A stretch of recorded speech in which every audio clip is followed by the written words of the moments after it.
चलिए, good morning. चलिए, आज हम लेक्चर, जैसे कि आप जानते हैं कि तेज एकेडमी सभी विषयों में ये 1000 क्वेश्चन का मैराथन करवा रही है। ठीक है, तो इसी के साथ मैं 5वां लेक्चर के साथ आपके साथ जुड़ चुका हूं। चलिए देखते हैं लेक्चर नंबर 5।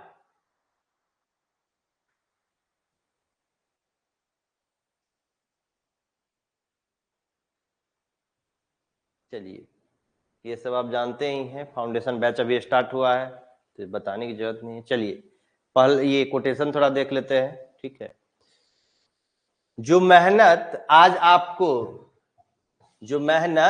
आपको दर्द लग रही है, अगर इस दर्द को ऐसे ही झेलते रहे, जो मेहनत आज आपको दर्द लग रही है, अगर उस मेहनत को अगर आप झेलते रहेंगे तो कल ये दर्द आपकी सबसे बड़ी ताकत बन जाएगी। तब कल जो ये दर्द है वो आपकी सबसे बड़ी ताकत बन जाएगी। जो मेहनत आज तुम्हें दर्द लग रही है, अगर उसे आपने झेल लिया तो क्या लगेगी, वो एक दिन आपकी ताकत बन जाएगी। आज घर पे सब बोल रहे थे क्लास छोड़ दीजिए, बारिश हो रहा है, और कोई बात नहीं, कभी भी जाके लेंगे। तो इसी तरह से डेडिकेशन होने चाहिए। चलिए इसी के साथ फर्स्ट क्वेश्चन, निम्नलिखित में से किसने सिक्योरिटी डिलेमा यानी सुरक्षा दुविधा पद की रचना की थी? निम्नलिखित में से किसने सुरक्षा दुविधा पद की रचना की थी? किसने?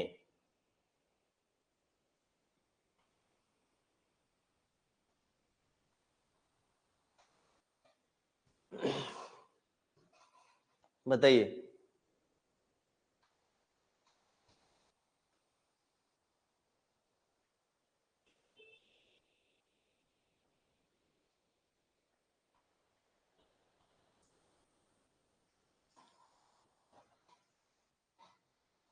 चलिए देखते हैं क्या होगा इसका आंसर।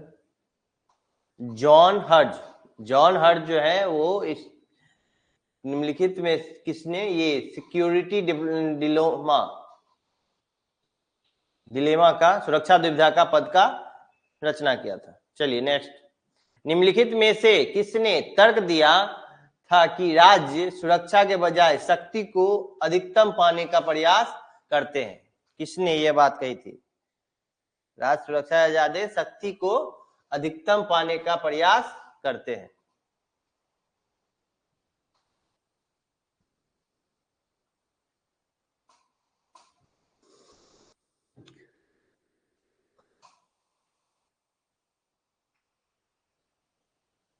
क्या होगा इसका आंसर, बताइए।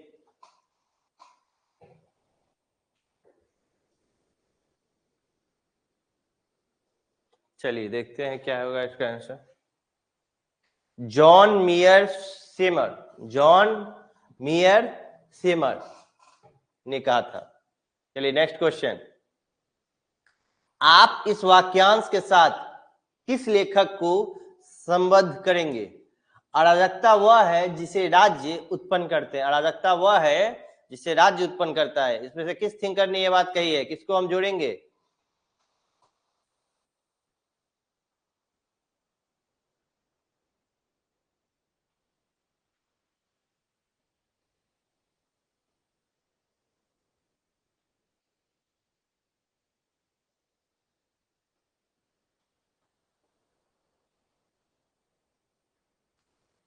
चलिए देखते हैं इसका क्या आंसर होगा।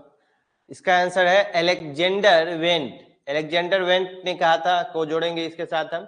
अराजकता वह है जिसे राज्य उत्पन्न करते हैं, यह अलेक्जेंडर वेंट ने कहा था। चलिए नेक्स्ट क्वेश्चन, निम्नलिखित में से किन संकल्पनाओं के साथ जे.एफ. लियोटार्ड संबंधित है? कौन से, बताइए। भाषा खेल, ज्ञान आधारित प्रतिवेदन, संप्रेषी तार्किकता, संप्रेषणात्मक पारदर्शिता, और कौन है इनमें से, कौन है बताइए।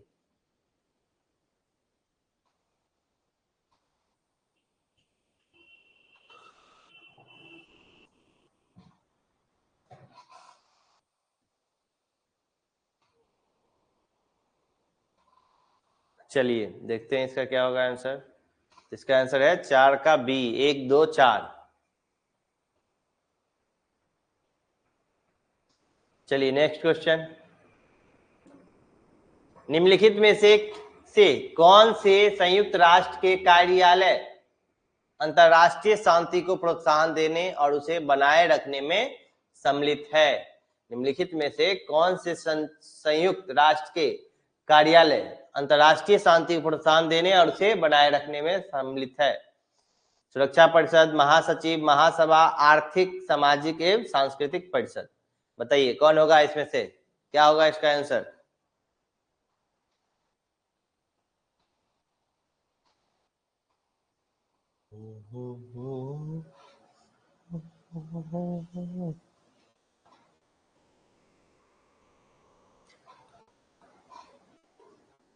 चलिए देखते हैं इसका आंसर। 5 का ए, 1 2 और 3, सुरक्षा परिषद, महासचिव और महासभा। चलिए नेक्स्ट। एल रिचर्डसन की पुस्तक स्टैटिस्टिक्स ऑफ डेडली केरल्स 1960 के कौन से महत्वपूर्ण निष्कर्ष हैं? इनमें से कौन से महत्वपूर्ण उस बुक के निष्कर्ष हैं? बताइए। बुक है उसका निष्कर्ष।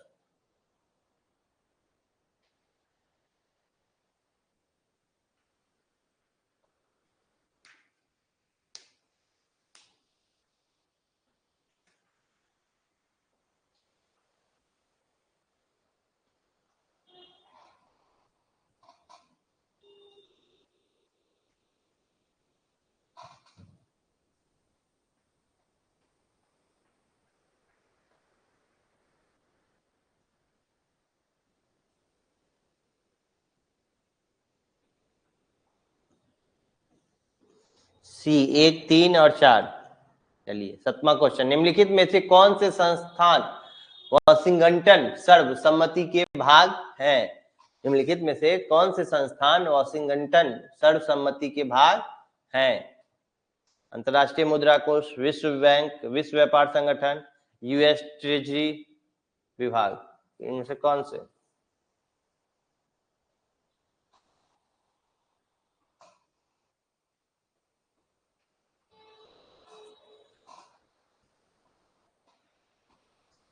बताइए। कुछ आदमी ए बी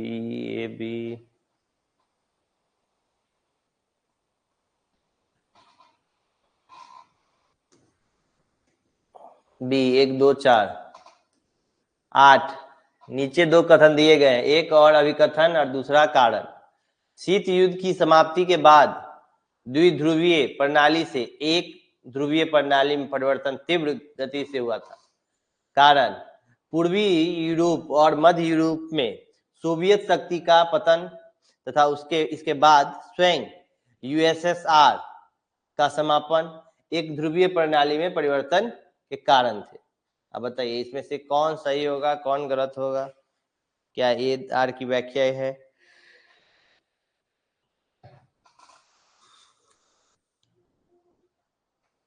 शीत युद्ध की समाप्ति।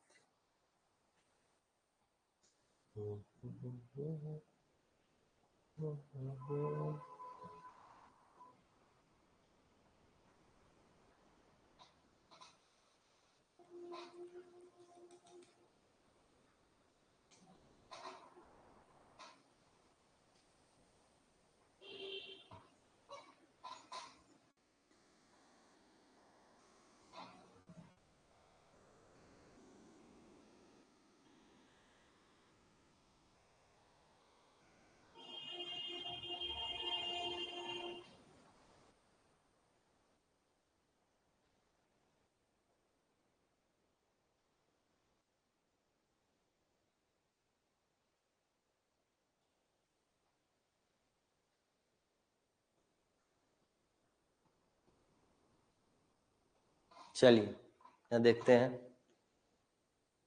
ए और आर दोनों सत्य है और आर ए की सही व्याख्या है। नीचे 9वां क्वेश्चन। द्वितीय विश्व युद्ध के पश्चात संयुक्त राज्य अमेरिका एक अधिक प्रभुत्वशाली शक्ति वाला राष्ट्र बन गया है। कारण क्या है? तो द्वितीय विश्व युद्ध के पश्चात अधिकतर साम्राज्यवादी शक्तियां का पतन हो गया था। क्या होगा इसका?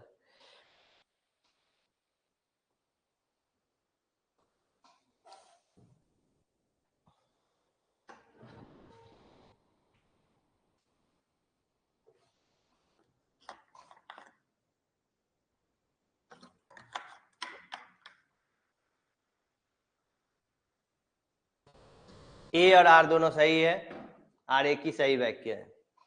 चलिए नेक्स्ट।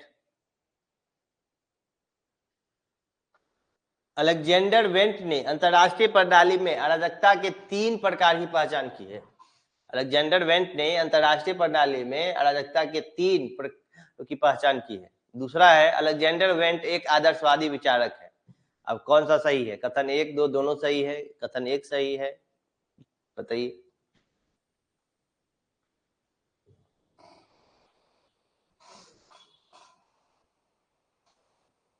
देखिए, जैसे कि आप सभी जानते ही हैं कि तेजस एकेडमी दिसंबर फाउंडेशन बैच के लिए प्रिपरेशन करवा रही है।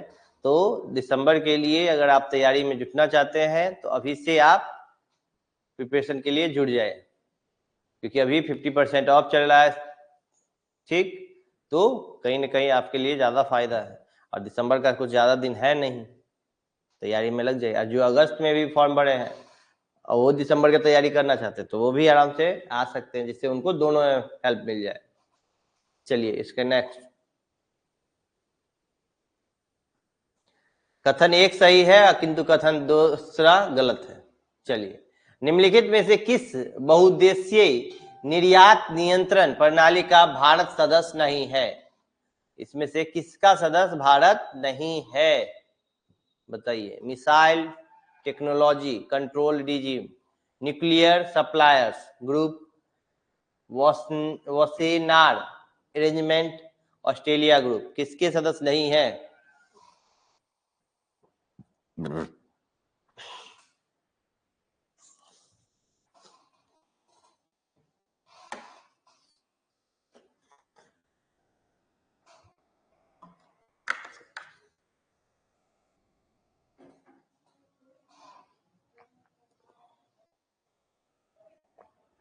ग्यारह का बी, न्यूक्लियर सप्लायर्स ग्रुप के भारत सदस्य नहीं है। तो भारत अगर इसके सदस्य नहीं है तो यानी कि इस तीनों के सदस्य हैं, तो ये ध्यान रखेंगे कि missile technology control regime, Wassenaar arrangement और ऑस्ट्रेलियाई ग्रुप, इस तीनों के भारत सदस्य हैं। चलिए 12 नंबर क्वेश्चन। भारत की किस महिला पुलिसकर्मी ने सर्वप्रथम शांति स्थापना अभियान के कार्यों में कब भाग लिया था? सर्वप्रथम महिला पुलिसकर्मी ने कब? 2007, 5, 6, 9, कब?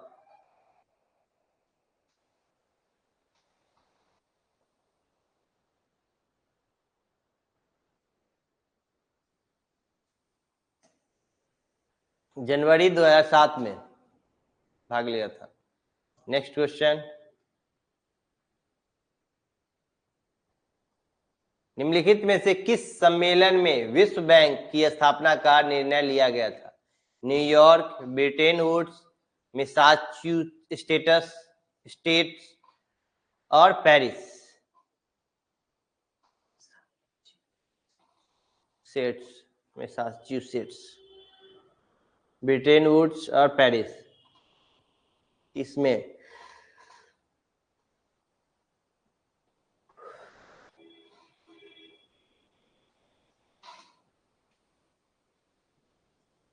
चलिए देखते हैं इसका क्या होगा। ब्रिटेन वुड्स सम्मेलन में। निम्नलिखित में से किस वर्ष में संयुक्त राष्ट्र की स्थापना की गई थी?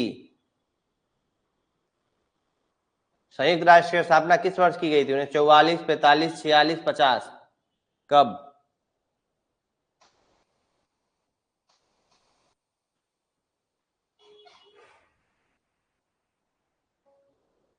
बताइए।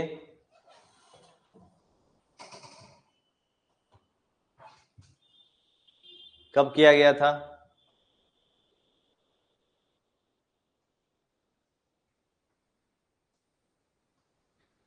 चलिए 1945।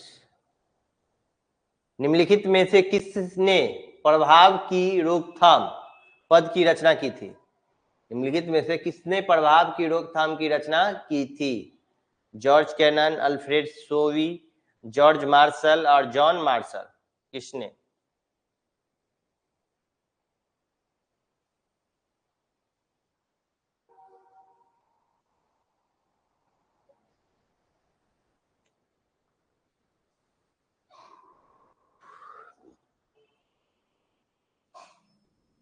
चलिए, जॉर्ज कैनन। निम्नलिखित में से कौन सी शीत युद्ध की विशेषताएं नहीं है? परमाणु हथियारों की होड़ थी, प्रोपेगेंडा युद्ध था, गुट निरपेक्ष देशों के विरुद्ध आर्थिक नाकाबंदी, तीसरे विश्व के देश इसमें प्रत्यक्ष रूप से सम्मिलित थे। शीत युद्ध की विशेषताएं नहीं है, कौन सी नहीं है बताइए? 16 नंबर क्वेश्चन, जल्दी।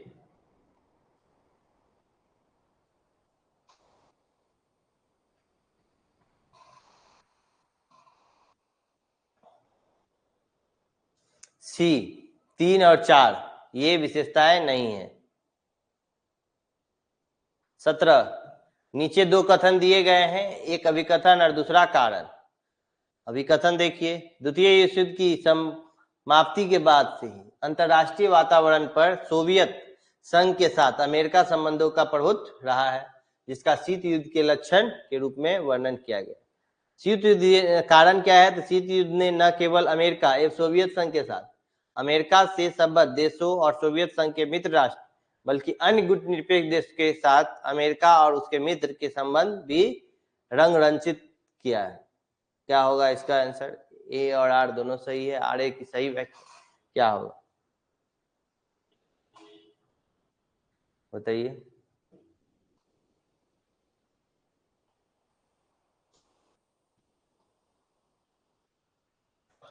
ए, चलिए देखते हैं। ए और आर दोनों सत्य है। 18 नंबर क्वेश्चन, नीचे दो कथन दिए गए हैं। वैश्विक पर्यावरणीय परिवर्तन की समस्या आधुनिक प्रौद्योगिकियों एवं जनसंख्या सघनताओं के बिना अस्तित्ववान नहीं हो सकती है। जलवायु परिवर्तन की समस्याओं का समाधान करना कठिन है, ठीक है, क्योंकि इसमें अंतरा एवं अंतर पीढ़ीगत दोनों प्रकार की सामूहिक क्रियाएं जन समस्याएं शामिल होती है। क्या होगा इसका आंसर? 18 का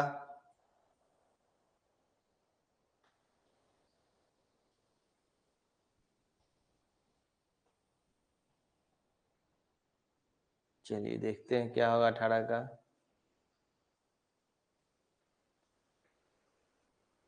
कथन दोनों कथन सत्य हैं।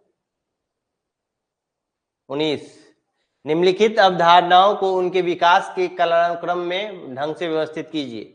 विधिक संप्रभुता, लोकप्रिय संप्रभुता, राजनीतिक संप्रभुता और बहुल संप्रभुता सिद्धांत।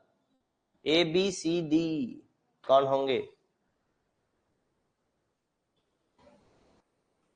विधिक संप्रभुता, लोकप्रिय संप्रभुता, राजनीतिक संप्रभुता और बहुल संप्रभुता।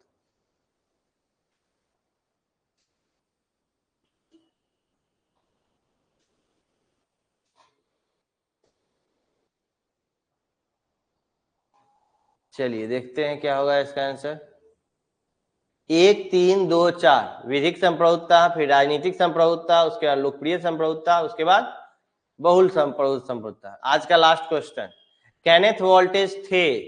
केनेथ वोल्टेज क्या थे? यथार्थवादी थे, नव यथार्थवादी थे, आदर्शवादी थे और अराजकतावादी थे। क्या थे केनेथ वोल्टेज? कौन से विचारधारा से थे? यथार्थवादी, नव यथार्थवादी और एक चीज और, अगर यथार्थवादी से मैं एक क्वेश्चन पूछ रहा हूं, ये बताइए कि प्राचीन काल का यथार्थवादी किसे कहा जाता था और आधुनिक का यथार्थवादी किसे कहा जाता था? पहले तो इसका आंसर दीजिए।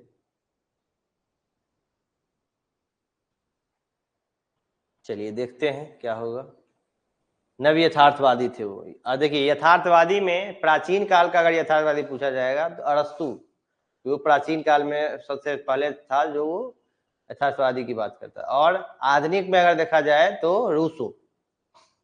ठीक, चलिए आज का जो लेक्चर 5 था वो मैंने बस 20 मिनट में 20 क्वेश्चन मैंने कंप्लीट कर दिया। ठीक है, इसी के साथ हम जुड़ते हैं। लेकिन अगर आप लोग YouTube पे जब इस वीडियो को देखते हैं तो वीडियो को लाइक करना ना भूलें और चैनल को सब्सक्राइब जरूर कर दें। ठीक है, ऐसे ही बने रहिए हमारे साथ। अभी 5वां लेक्चर है, अभी 45 लेक्चर और है इसी के साथ। फिर हम कल आते हैं लेक्चर नंबर 6 के साथ। चलिए, धन्यवाद।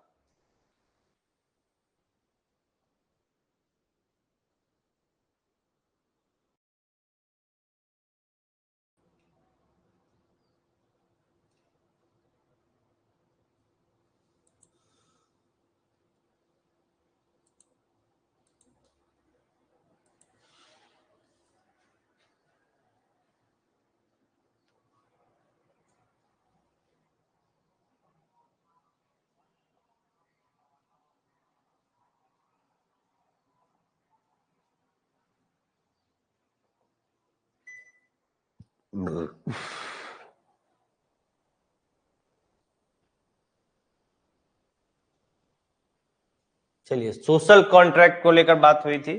ठीक है,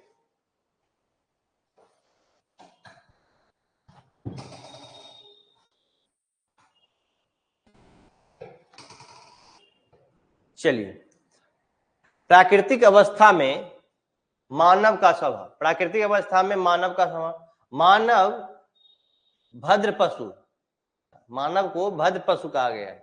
भद्र यानी परोपकार और पशु मतलब आत्म प्रेम। और ये कहने का तात्पर्य प्राकृतिक अवस्था में मानव का स्वभाव कैसा है, तो मानव का स्वभाव, मानव भद्र पशु है। भद्र मीन्स परोपकार करना, ठीक है, और पशु मीन्स आत्म प्रेम। ठीक है, दो मूल प्रवृत्तियां, पहला स्वप्रेम यानी और आत्म प्रेम, और सहानुभूति यानी परोपकार। दो मूल प्रवृत्तियां मानव में है, वो है आत्म प्रेम, खुद से प्रेम करना, और सहानुभूति, किसी के साथ कोई घटना होती है तो वो सहानुभूति प्रकट करने के लिए जाते हैं। ठीक, मनुष्य तेरे मेरे के स्वार्थीपन से दूर था। यह तो विज्ञान व कला से तब आता है जब व्यक्ति तर्क करना सीख जाता। देखिए, पहले मानव क्या था कि स्वार्थीपन से दूर था, स्वार्थीपन से वो दूर था, लेकिन जब विज्ञान कला आया, जब वो तर्क करने लगा, सोचने लगा, तब उसमें ये चीजें आने लगी। रूसो कहता है हमें हमारा अज्ञान यानी इग्नोरेंस, मासूमियत, भोलापन व गरीबी लौटा दो, हम स्वतंत्र हो जाएंगे।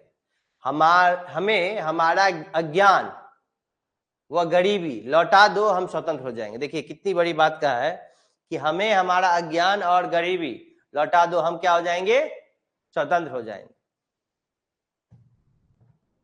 चलिए, इसी से रूसो के दो प्रसिद्ध वाक्य निकलते हैं। पहला, प्रकृति की ओर लौटो, जो कि नव मार्क्सवादी भी इससे प्रभावित है। रिटर्न टू नेचर, रूमानी व्यक्तिवादी। प्रकृति की ओर लौट चलो, प्रकृति की ओर लौट चलो जो है वो नव मार्क्सवादी भी इससे प्रभावित है। इसी पर रिटर्न टू नेचर की बात करते हैं। अब वो है रूमानी व्यक्तिवाद की बात करते हैं। उसके बाद वोल्टेयर जो है उन्होंने इसकी आलोचना की है। आलोचना में कहते हैं कि सोशल कॉन्ट्रैक्ट पढ़ने के बाद, सोशल कॉन्ट्रैक्ट इनकी बुक है। देखिए क्या है, जितने भी थिंकर है उनकी जो अपना उसका परिचय वो पढ़िए, परिचय के बाद वो बुक लिखे हुए हैं, बुक को देखिए। बुक में ही वो, जैसे कि सोशल कॉन्ट्रैक्ट के बारे में हम देख रहे हैं, तो सोशल कॉन्ट्रैक्ट क्या है, सोशल कॉन्ट्रैक्ट इनकी रचना है, रूसो की सोशल कॉन्ट्रैक्ट रचना है। तो इसीलिए वोल्टेयर कहता है कि सोशल कॉन्ट्रैक्ट पढ़ने के बाद मेरी इच्छा है कि मैं हाथों पर पैर से चलूं, मतलब मैं हाथों से नहीं, मैं पैर से चलूं। ये चीज किसने कहा है, वोल्टेयर ने कहा है कि जब मैंने सोशल कॉन्ट्रैक्ट, जो उसकी पुस्तक है, सोशल कॉन्ट्रैक्ट को जब मैंने पढ़ा, द इमाइल और सोशल कॉन्ट्रैक्ट एक साथ लिखे हुए हैं। सोशल कॉन्ट्रैक्ट जो जब मैंने पढ़ा तो मुझे लगा कि नहीं, हाथ से नहीं चलना चाहिए, पैरों से मैं हाथों पर पैरों से चलूं, दोनों से चलूं। चलिए, दूसरा, व्यक्ति स्वतंत्र पैदा होता है पर वो जंजीरों में जकड़ा जाता है का प्रथम वाक्य इस कथन का तात्पर्य है कि मनुष्य को प्राकृतिक दशा यानी स्टेट ऑफ नेचर में जो स्वतंत्रता प्राप्त थी, नागरिक समाज की स्थापना होने के बाद वह उससे वंचित हो जाता है। मतलब प्राकृतिक दशा में जो स्वतंत्रता प्राप्त थी, तो नागरिक समाज की जब स्थापना होगी तब उसमें बदलाव हो ही जाते हैं। तो सोशल कॉन्ट्रैक्ट में ही पहला कहा गया है कि व्यक्ति स्वतंत्र जन्म लेता है लेकिन वो जंजीरों में जकड़ा रहता है। चलिए, सामाजिक समझौते का कारण, प्राकृतिक अवस्था और नागरिक समाज। देखिए, जब सामाजिक समाज में प्राकृतिक अवस्था सब कुछ रहेंगी और नागरिक समाज में, तो देखिए क्या क्या अंतर होंगे। पहला देखिए, अल्प जनसंख्या, मतलब एक सीमित जनसंख्या होगी। यहाँ पर नागरिक समाज में क्या होगा, तो विशाल जनसंख्या होगा। यहाँ प्राकृतिक प्रचुरता होंगी, प्राकृतिक की सब चीजें उपलब्ध रहेंगी। यहाँ पे अभाव की स्थिति हमेशा बना रहेगी। श्रम की आवश्यकता नहीं है, यहाँ पे श्रम की मेहनत की आवश्यकता है, यहाँ पे श्रम की आवश्यकता है। यहाँ प्राकृतिक समानता है, प्राकृतिक सबको समान रखा हुआ है। और यहाँ पे कानूनी समानता है।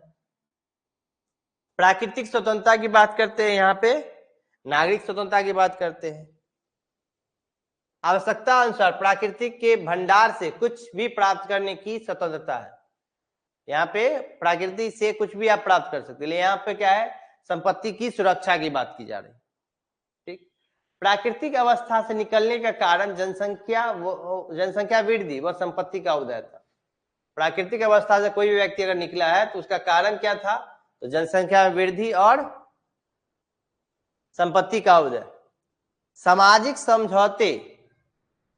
सामाजिक समझौता ऐसी घटना नहीं जो एक बार घटी, यह तो नियंत्रण चलने वाले के क्रम में है, जिसमें प्रत्येक व्यक्ति समान इच्छा में भाग लेता रहता था, राज्य को नियंत्रण सहमति प्रदान करता। देखिए, प्राकृतिक अवस्था के 2 चरण है, प्रथम चरण और द्वितीय चरण। प्रथम चरण में क्या है, तो प्रथम चरण व्यक्ति एक जंगली सज्जन व्यक्ति होता है।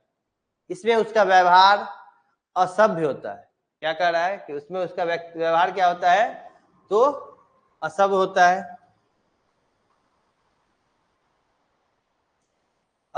है, लेकिन वह मूल रूप से एक अच्छा व्यक्ति होता है। उसे अच्छा बुरा सही गलत इत्यादि आदि का ज्ञान नहीं होता है, लेकिन फिर भी वह दूसरों के साथ समन्वय स्थापित करता है और आराम से एक असभ्य जीवन जीता है। यह आरंभिक स्थिति है। ठीक है। द्वितीय चरण में क्या है, यह स्थिति तब आरंभ होती है जब व्यक्ति निजी संपत्ति बना लेता है। निजी संपत्ति से विवेक जागृत हो जाता है और व्यक्ति सभ्य बनने की प्रक्रिया में अच्छापन सहयोग आदि की भावना भूलता जाता है और चालाक स्वार्थी हिंसक, ये सब क्या है, चालाक स्वार्थी और हिंसक ये बनने लगता है।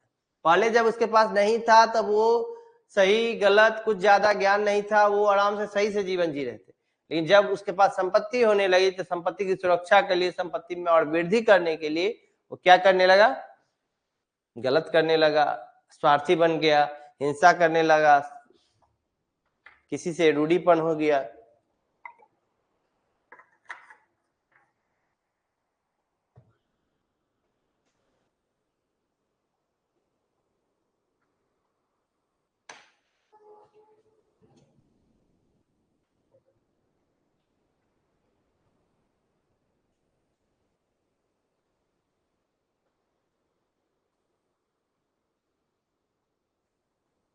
तो एक चीज थोड़ा मिस्टेक हो गया है, मिस्टेक ये हो गया, थोड़ा रिफ्रेश करने के चक्कर में जो है ना, फिर से हम क्लास स्टार्ट नहीं किए, रिफ्रेश कर दिए थे तो इसका नाम लेक्चर 5 ही रह गया। ठीक है, तो ध्यान रखेंगे, लेक्चर 5 2 हो जाएंगे। एक रूसो का जो लेक्चर, रूसो को जो पढ़ा रहे हैं वो लेक्चर 5 का ही जो दूसरा बना होगा उसमें होगा, थोड़ा मिस्टेक हुआ है, ध्यान रखिएगा। इस स्थिति में व्यक्ति का जीवन हॉब्स की प्रकृति दशा जैसा है, हॉब्स की जो प्राकृतिक दशा थी वैसा है। रूसो के अनुसार समझौते और सहमति के आधार पर जब नागरिक समाज का निर्माण होता है तो स्वतंत्रता और समानता समाप्त नहीं होती, पूर्व की भांति वो बनी रहती है और उनकी सुरक्षा के लिए समूह की शक्ति भी प्राप्त हो जाती है। मानव पर, मानव की सत्ता का केवल एक ही आधार है, वह है समझौता या सहमति। इस समझौते द्वारा एक ऐसा सामूहिक में का जन्म होता है जो सामूहिक एकता, नैतिकता, जिसका अपना जीवन, अपनी इच्छा, अपनी अस्तित्व, यह सार्वजनिक पुरुष व राजनीतिक निकाय है। ठीक है, प्रत्येक सदस्य अपने समस्त अधिकार संपूर्ण समाज को समर्पित कर देता है और इस हस्तांतरण की शर्त है समानता। समस्त के लिए एक ही शर्त है, समानता जो है वो समस्त के लिए क्या है, एक ही है। अब देखिए इसका जो ऑर्गेनिक सिविल सोसाइटी, सावयवी नागरिक समाज की जो बात की गई है वो है समझौते से निर्मित समाज जो है वो सावयवी नागरिक समाज है। ठीक है, हॉब्स व लॉक की धारणा में समाज के समान व्यक्तिवादी नहीं है, मतलब हॉब्स और लॉक की धारणा के समाज के समान व्यक्तिवादी नहीं है। रूसो का नागरिक सामाजिक, नैतिक तथा सामूहिक प्राणी है जिसका अपना निजी जीवन, निजी इच्छा है तथा अपना निजी अस्तित्व है। रूसो इस सार्वजनिक व्यक्ति से सार्वजनिक व्यक्ति कहकर पुकारता है, जो अपने लिए सब कुछ सोचता है, अपना सब कुछ अलग रखना चाहता है, उसे वो सार्वजनिक व्यक्ति कहता है।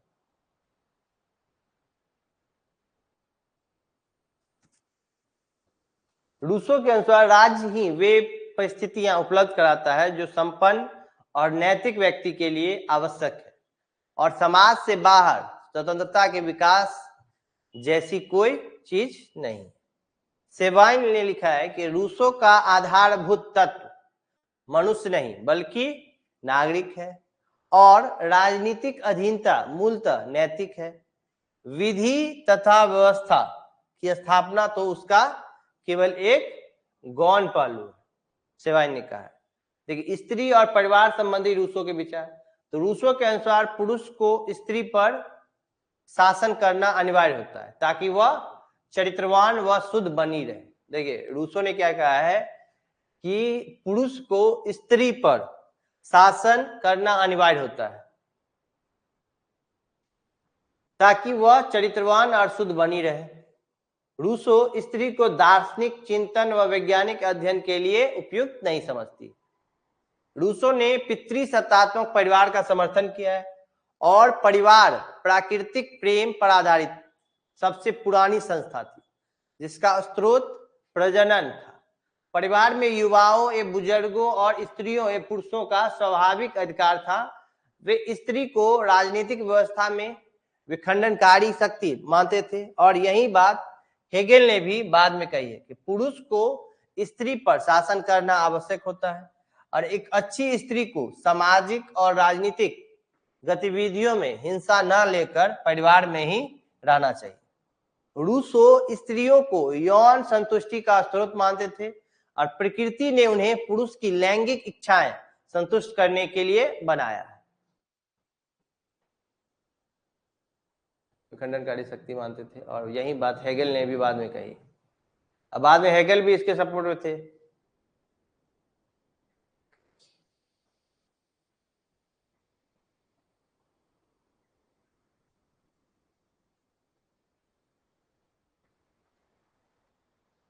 अरस्तु के समान पुरुष भी रूसो भी परिवार को समाज का प्रथम स्वरूप मानते थे। अरस्तु के समान रूसो भी परिवार को समाज के प्रथम स्वरूप मानते थे। इसका नियमन राज्य के नियमन से, इसका जो बनावट है वो राज्य के बनावट से थोड़ा अलग है। उन्होंने एथेंस का नमूना पेश किया जहां स्त्रियां घर में रहकर पत्नी, माता और घर की संरक्षिका की भूमिका अदा करती थी।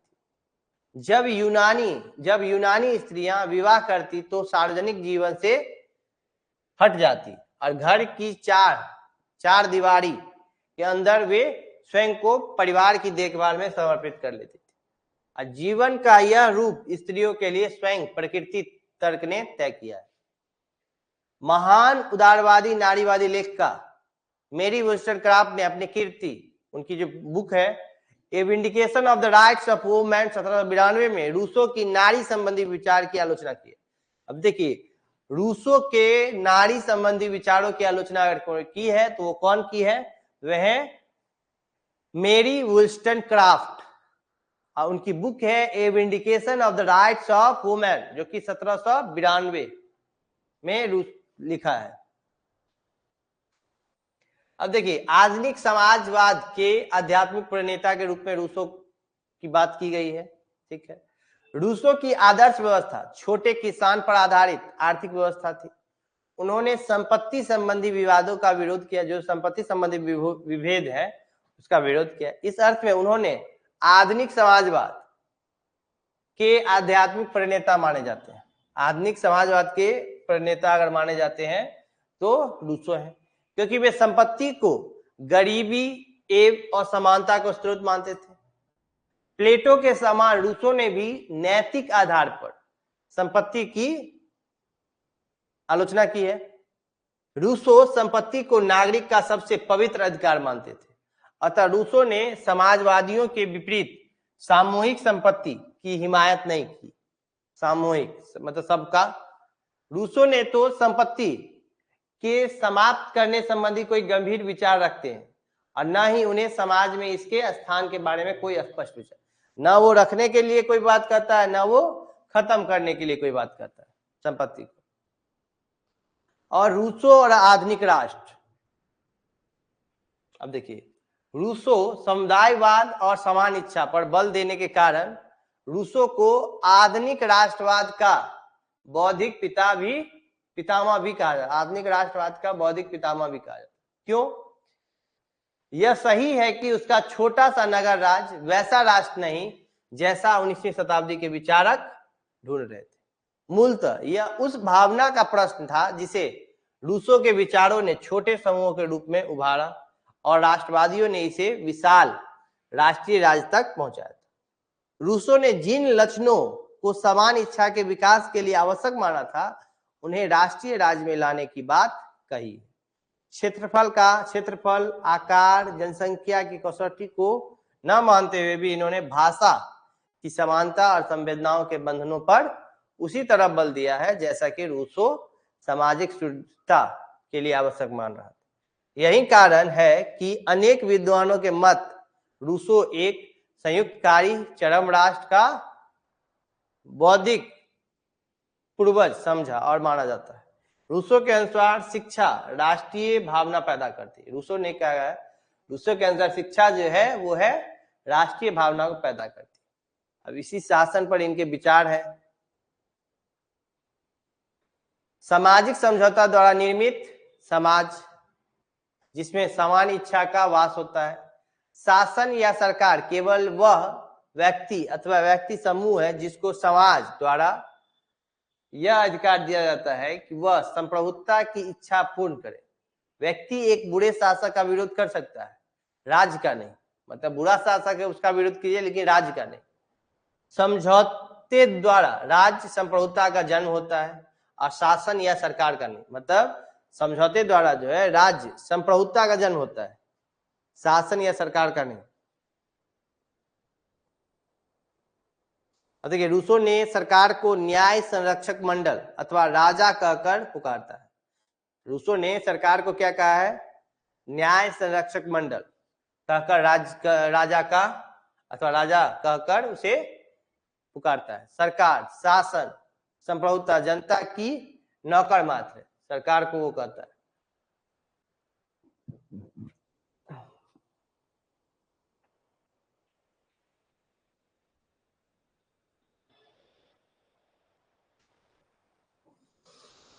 इसको इतना कुछ है नहीं, वैसे आप लोगों का काम है पूरे लाइन बाय लाइन चीजों को अच्छे से पढ़ लीजिए। रूसो ने जिस राजनीतिक व्यवस्था की कल्पना की है उसमें राजनीतिक दल एवं दबाव समूह बनी होंगी, क्योंकि ये समाज में वैमनस्य व विभाजन पैदा करते हैं। रूसो प्लेटो की तरह राज्य में एकता की आकांक्षा रखता है। वह प्राचीन स्पार्टा व रोमन गणराज्य की तरह देशभक्ति व नागरिक गुणों से प्रेरित एकीकृत नागरिकता चाहता था, जहां नागरिक बिना बहस के स्वतः ही कानून पर मतदान करेंगे। रूसो के अनुसार शासन के रूप, तो रूसो ने 4 प्रकार के शासन की बात की है: राजतंत्र, कुलीन तंत्र, जनतंत्र और मिश्रित, मोनार्की, एरिस्टोक्रेसी, डेमोक्रेसी और मिक्स्ड। रूसो के अनुसार देवताओं के राज्य में ही सरकार का स्वरूप लोकतंत्रात्मक हो सकता है, क्योंकि रूसो का मानना है कि सर्वश्रेष्ठ गुणों से युक्त लोकतंत्र न तो था तथा न होगा। लोकतंत्र न तो था न ही सब होगा। सरकारों के लिए विश्लेषण में रूसो प्राचीन वर्गीकरण की ओर स्वीकार करता हुआ मिश्रित सरकार यानी मिक्स्ड गवर्नमेंट को सर्वश्रेष्ठ माना। देखिए, अगर पूछा जाएगा रूसो ने सबसे अच्छा गवर्नमेंट किसको माना है, तो वो है मिक्स्ड। ठीक, ध्यान रखेंगे। रूसो ने एक आदर्श राज्य की जनसंख्या कितना बताया है, तो 10,000 बताया। रूसो से संबंधित महत्वपूर्ण कथन, रूसो पर से संबंधित जो भी है, क्रांतिस के अनुसार रूसो का दर्शन बहुत ही व्यक्तिवादी है। W.T. जोनस, मानव स्वभाव के संबंध में रूसो की धारणा प्लेटो और अरस्तु की धारणा के मेल खाती है। कैरोल पेटमैन, रूसो कपटपूर्ण उदार सामाजिक अनुबंध का आलोचक है। सिबली के अनुसार रूसो को बहुआमी राजनीतिक विविधताओं व अभिवृत्तियों का पितामह कहा जा सकता है। अब देखिए, इस पे बहुत सारा इसका कोटेशन दिया हुआ है, इसमें कुछ निष्कर्ष इसके हैं, देख लीजिए। उसके बाद सबसे महत्वपूर्ण ये है, देखिए, हॉब्स, लॉक एवं रूसो के सामाजिक समझौते, ये बहुत महत्वपूर्ण चीज है।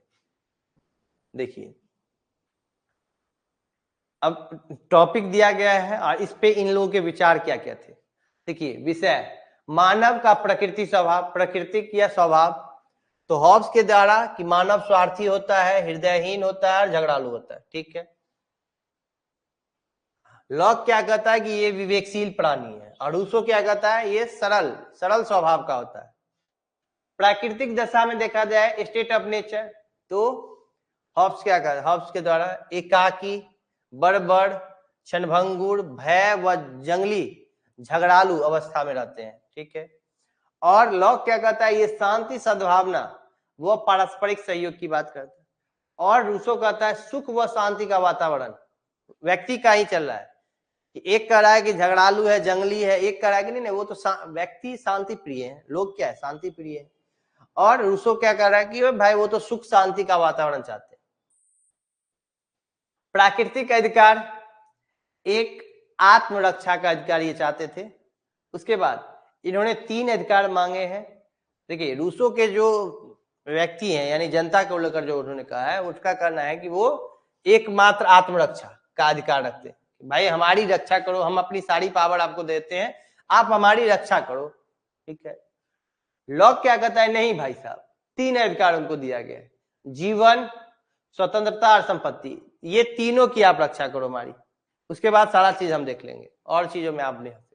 रूसो क्या कर रहा है, वो प्राकृतिक स्वतंत्रता को लेकर कर रहा है। भाई प्राकृतिक स्वतंत्रता, सामाजिक समझौता का इसका उद्देश्य क्या है, तो ऐसा पूर्ण परोसत्ताधारी बनना जो सब पर कंट्रोल कर सके तथा सबकी रक्षा कर सके। सामाजिक समझौता में क्या कर रहा है हॉब्स, कि भाई वो सब पर कंट्रोल बना सके, कोई उससे ऊपर नहीं है।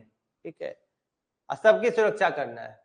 लॉक क्या कहता है कि ऐसी सीमित सरकार बनाना जो व्यक्ति के प्राकृतिक अधिकारों की रक्षा कर सके तथा नियम तोड़ने वाले को दंड दे सके।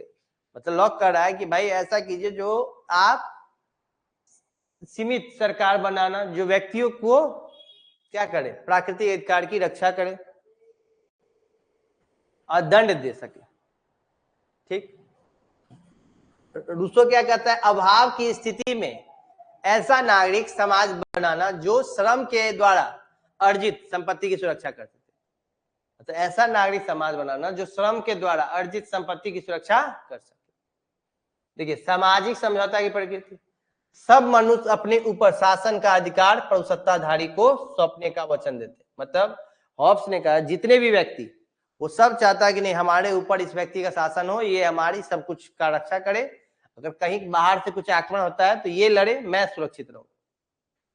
लॉक क्या कहता है, समुदाय द्वारा सरकार को वचन व शक्ति की नियम उल्लंघन पर वे अपने मामले के स्वयं न्यायाधीश नहीं होंगे, बल्कि दंड शक्ति सरकार के पास होगी, दंड देने का शक्ति सरकार के पास है। सब मनुष्य अपने ऊपर शासन का अधिकार परोसत्ताधारी को सौंपने का वचन देते हैं। देखिए, इसमें रूसो सामाजिक समझौता की प्रकृति जो थी, इसमें हॉब्स और रूसो दोनों सेम है।